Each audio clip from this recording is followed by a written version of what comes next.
అందరినీ చూస్తా ఉంటే సమస్య తొలగిపోయిందనే చాలా సంతోషం. నాకు కూడా వచ్చేదాకా శిల్పా మోహన్ రెడ్డి గారంటే 10 ఏళ్ళు ఈ నంద్యాల నియోజకవర్గానికి ప్రాతినిధ్యం వహిస్తూ ఇక్కడ కార్యక్రమాలు చేశారు కదా.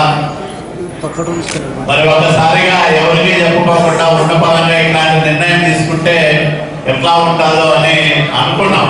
అభివృద్ధి చేయాలి, చేస్తామనే ఆశతో ఆయన శాసనసభ్యుడిగా ఎన్నుకున్నారు. అకాల మరణం పొందారు ఆయన. భూమా అఖిలప్రియ గారు మనకి మంత్రిగా వచ్చారు. ఆమె నన్ను ఇబ్బంది పెడుతోంది అంటారు.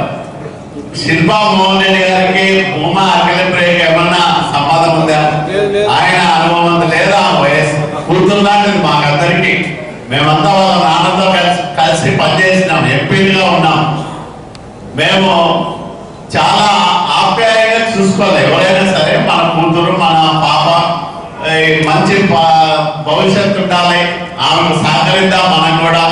ఎందుకంటే ఆమెతో ఎవరికి వైరం లేదు. నిర్ణయం మరి చదువులు పూర్తి చేసుకొని రాజకీయాలకు వచ్చింది.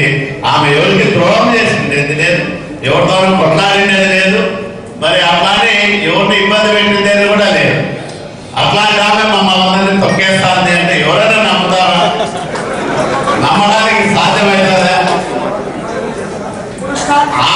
60 రోజులు కాదు అప్పుడే మమ్మల్ని అంతా ఏదో ఇబ్బంది పెడతాందంటే సొంత డబ్బులతో భోజనం పెట్టినాను, అదే నేను చేసిందే తప్ప